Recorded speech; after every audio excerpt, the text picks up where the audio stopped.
नमस्कार दोस्तों, आज हम आपसे चंद्रमा ग्रह की बात करेंगे कि हमारे कुंडली में किस प्रकार फल देते हैं। जब इनकी दशा आती है या अंतरा में आते या परंतर में आते हैं तो हमें किस प्रकार इसके फल को कहना चाहिए।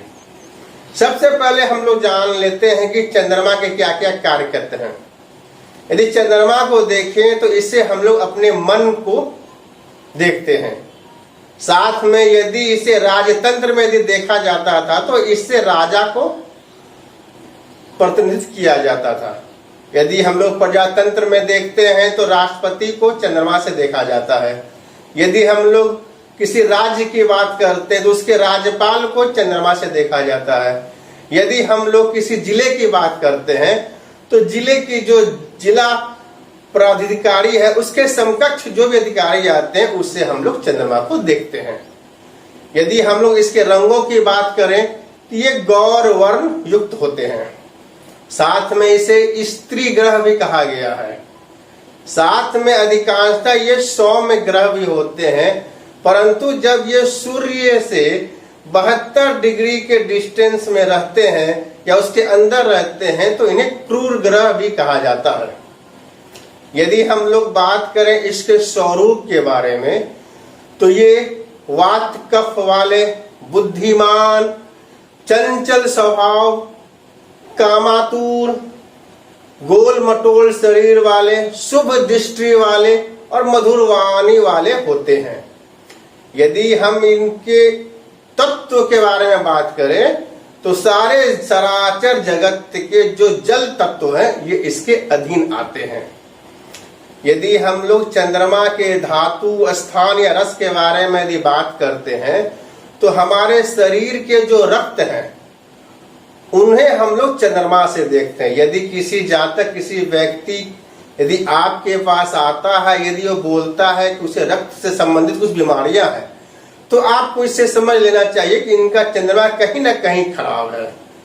साथ में रक्त क्यों, रक्त बहुत तेजी से हमारे शरीर में गमन करता है, चलता है। इसी तरह चंद्रमा को हम लोग तीव्रगामी ग्रह भी कहते हैं कि ये बहुत जल्दी एक राशि से दूसरी राशि परिवर्तन करते हैं। सबसे कम समय में लगभग 2.25 दिन इन्हें लगता है। साथ में यदि हम लोग इसके स्थान को बात करें तो जल स्थान, जलाशय, नदी, सागर, समुद्र, ये सारे चीज चंद्रमा से देखे जाते हैं। यहाँ तक कि वैज्ञानिक लोग भी मान चुके हैं कि जो हमारे सागर में ज्वार भाटा उठता है या लहरें उठती हैं रात को, वो चंद्रमा के प्रभाव से ही उठती हैं।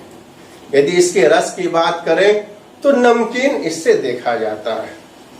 यदि हम लोग वृक्षों की बात करें तो चंद्रमा से दुग्ध युक्त वृक्ष को, जैसे अर्थात कि जिसके अंदर जल या रस हो, जैसे आप उदाहरण ले सकते हैं नारियल का पेड़, रबर का पेड़, वट का पेड़, ईख का पेड़ आदि वृक्षों को हम लोग चंद्रमा से देखते हैं। यदि हम लोग अनाज की बात करें तो उससे हम लोग चावल को देखते हैं। यदि हम लोग खाद्य पदार्थ की बात करें तो दूध और दूध से निर्मित जितने भी खाद्य पदार्थ होते हैं उसे हम लोग चंद्र से देखते हैं। यदि हम लोग पेयजल को देखें, जितने प्रकार के पेयजल होते हैं सारे के सारे को हम लोग चंद्रमा से देखते हैं। अब यदि हम लोग चंद्रमा के बल को देखें तो ये उत्तर दिशा या चतुर्थ लगन में बलवान होते हैं। साथ में ये रात्रि में बलवान अर्थात रात्रि बली होते हैं। यदि इनके उच्च और नीच की बात करें तो ये वृष लगन में उच्च के होते हैं और वृश्चिक लगन में ये नीच के होते हैं। यदि हम लोग इनके वस्त्र के बारे में बात करें तो सफेद मतलब उजला और उज्जवल रेशमी वस्त्र इनका वस्त्र है। यदि हम लोग वर्ण की बात करें तो इन्हें वैश्य वर्ण, उच्च वैश्य वर्ण, उदार वैश्य का भी उपाधि दिया गया है, या उदार वैश्य को भी लोग चंद्रमा से देखते हैं। और साथ में ये सत्य गुणी होते हैं, मतलब हमेशा सत्य बोलने वाले होते हैं। यदि हम लोग इनके रत्न के बारे में बात करें, स्टोन के बारे में बात करें तो जिसके भी चंद्रमा अच्छे हों उन्हें और अच्छा करने के लिए उन्हें मोती पर्ल पहनना चाहिए। अब चलिए हम लोग बात करते हैं कि चंद्रमा यदि कुंडली में किसी भी में भाव में बैठा हो तो हमें उसका फल कैसे करना चाहिए, ये समझने की कोशिश करते हैं। हम लोग मेष लग्न की राशि को ही लेते हैं सबसे पहले। यदि मान लीजिए चंद्रमा यदि मेष लग्न की राशि में लग्न में बैठे हुए हैं तो क्या फल देंगे। तो मेष लग्न की राशि में चंद्रमा की राशि चौथा घर हो गया, क्योंकि वो कर्क राशि है जिनके स्वामी चंद्रमा होते हैं और खुद लग्न में बैठे हुए हैं, पहले घर में बैठे हुए हैं। तो क्या फल देंगे, वो पहले के देंगे और चौथे के फल देंगे। पहला क्या बताता, अपना सेल्फ, अपना शरीर बताता है। चौथा क्या बताता, चौथा माता का बताता है, माँ का बताता है, प्रॉपर्टी बताता है, वाहन बताता है, आपको शिक्षा भी बताता है। आपको इस शरीर के अंग की बात करें तो हमारे चेस्ट, हमारे हृदय, रिव आदि को बताता है। तो जातक को, यदि जातक बच्चा है तो जातक को उस दशा में या अंतर में या परांतर में छोटी मोटी बीमारी होने की संभावना है। हृदय से लेकर चेस्ट से लेकर छोटी बीमारी हो सकती है, जो फिर दवा लेने से ठीक हो जाएगी। यदि हम लोग एजुकेशन देखेंगे, चौथा अगर शिक्षा ही बताता तो बच्चे का एजुकेशन, बच्चे का शिक्षा अच्छी रहेगी। यदि हम लोग बड़े के बारे में बात करें तो कोई बड़ा जातक, कोई वयस्क जातक हमारे पास आता है तो हम क्या बोलेंगे, उसका प्रोफेशन ठीक रहेगा, नॉर्मल रहेगा, न्यूट्रल रहेगा। वो इस पीरियड में प्रॉपर्टी लेने के लिए बहुत अच्छा है, व्हीकल लेने के लिए बहुत अच्छा है। यदि एजुकेशन शिक्षा ले रहा है तो शिक्षा ठीक ठाक रहेगी, हेल्थ भी वही ठीक ठाक रहेगी। आपको थोड़ा मोड़ा बीमारी रहेगी, आपको चेस्ट से, हृदय से, रिब से आदि से। अब यदि मान लीजिए कि चंद्रमा किसके नक्षत्र में बैठा हुआ, ये लग्न में बैठा हुआ तो लग्न में अश्विनी, भरणी और कृतिका 3 नक्षत्र होते हैं। अश्विनी नक्षत्र के जो स्वामी हो गए केतु हो गए, भरणी नक्षत्र के स्वामी जो हो गए शुक्र हो गए और कृतिका के सूर्य हो गए। तो हमें देखना है कि उस चंद्रमा लग्न में किस डिग्री पर बैठे हुए हैं। इस डिग्री के अनुसार हमें उसके नक्षत्र को देखना, किस नक्षत्र में बैठे हुए हैं, और उस नक्षत्र के स्वामी को देखना है कि वो कौन कौन से घर बता रहे हैं और कहाँ बैठे हुए हैं। मान लीजिए कि चंद्रमा हमारे मेष लग्न की राशि में 13 डिग्री 20 मिनट से लेकर 26 डिग्री 40 मिनट के बीच बैठे हुए हैं, तब ये भरणी नक्षत्र में बैठे हुए हैं। इनके जो स्वामी हो गए शुक्र हो गए। तो मेष लग्न में शुक्र के कौन कौन से घर हो गए, दूसरे और 7वें घर हो गए।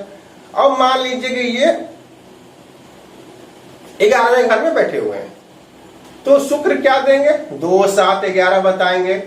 तो चंद्रमा की दशा में चंद्रमा तो अपने फल 1 और 4 का देंगे, साथ में उससे ज्यादा स्ट्रांगली फल शुक्र के देंगे, क्योंकि उसके नक्षत्र में बैठे हुए 2, 7, 11। तो इन जनरल 2, 7, 11 में क्या है, विवाह के लिए विवाह होगा। यदि हम इसके एजुकेशन देखते हैं तो 5, 4, 11 आ रहा, अच्छा रहेगा एजुकेशन।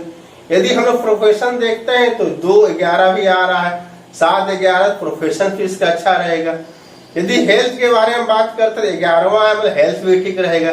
लिटिगेशन हमें कुछ बताता नहीं, तो इसी तरह हम लोग को फलादेश करना चाहिए। यदि मान लीजिए चंद्रमा 26 डिग्री 40 मिनट से लेकर 30 डिग्री के बीच में बैठे हुए हैं लग्न में, तब वो कृतिका नक्षत्र में बैठे हुए हैं और उसके स्वामी कौन हो गए, सूर्य हो गए। तो सूर्य मेष लग्न में 5वें घर को रिप्रेजेंट कर रहे हैं। 5वां घर संतान का बताता है, प्रेम का बताता है, मेरे को 5वां घर बताता है आपको।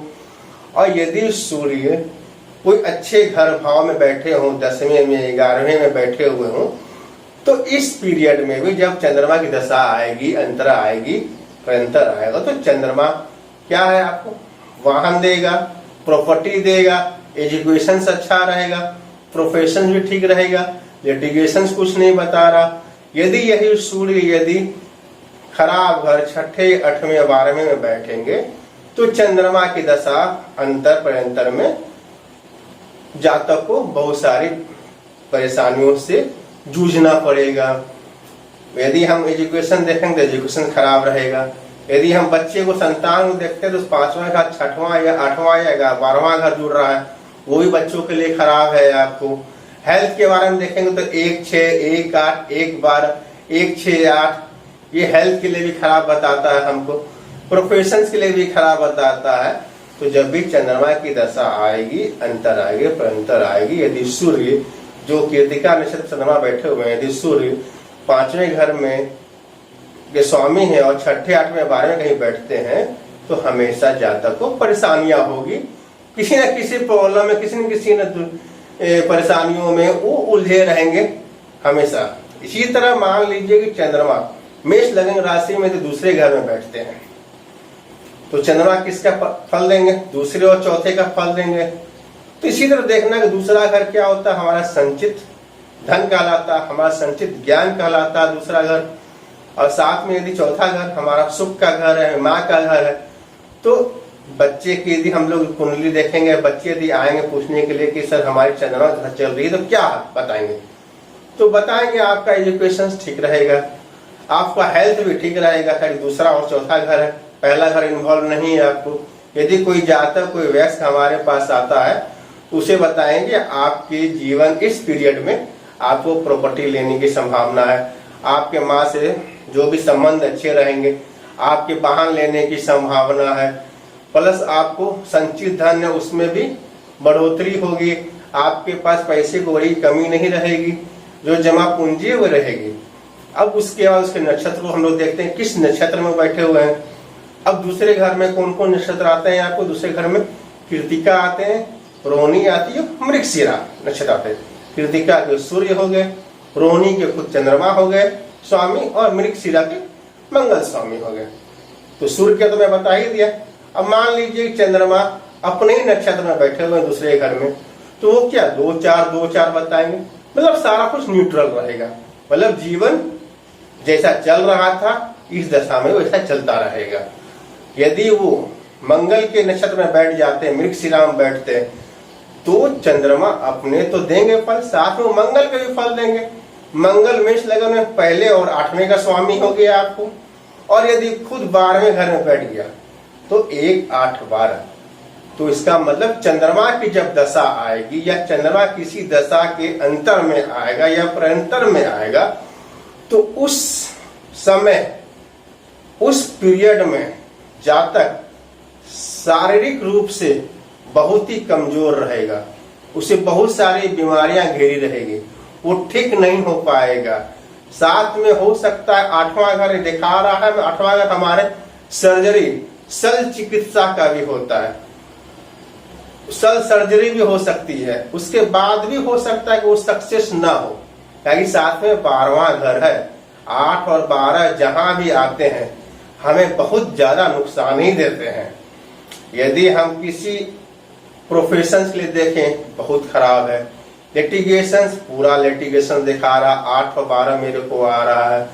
साथ में यदि हम लोग हेल्थ के बारे में बता दी, एजुकेशन नहीं बता रहा, एकदम खत्म, एजुकेशन भी खराब 8 12, मतलब सारे घटनाओं के लिए ये खराब होता है। मुझे आशा है कि आपको ये वीडियो बहुत अच्छी लगी होगी। यदि आपको ये वीडियो अच्छी लगी कृपया सब्सक्राइब करें, साथ में लाइक और शेयर भी करें, और बेल बटन को दबाना ना भूलें, जिससे आपको नोटिफिकेशन आ जाए। जय माता दी।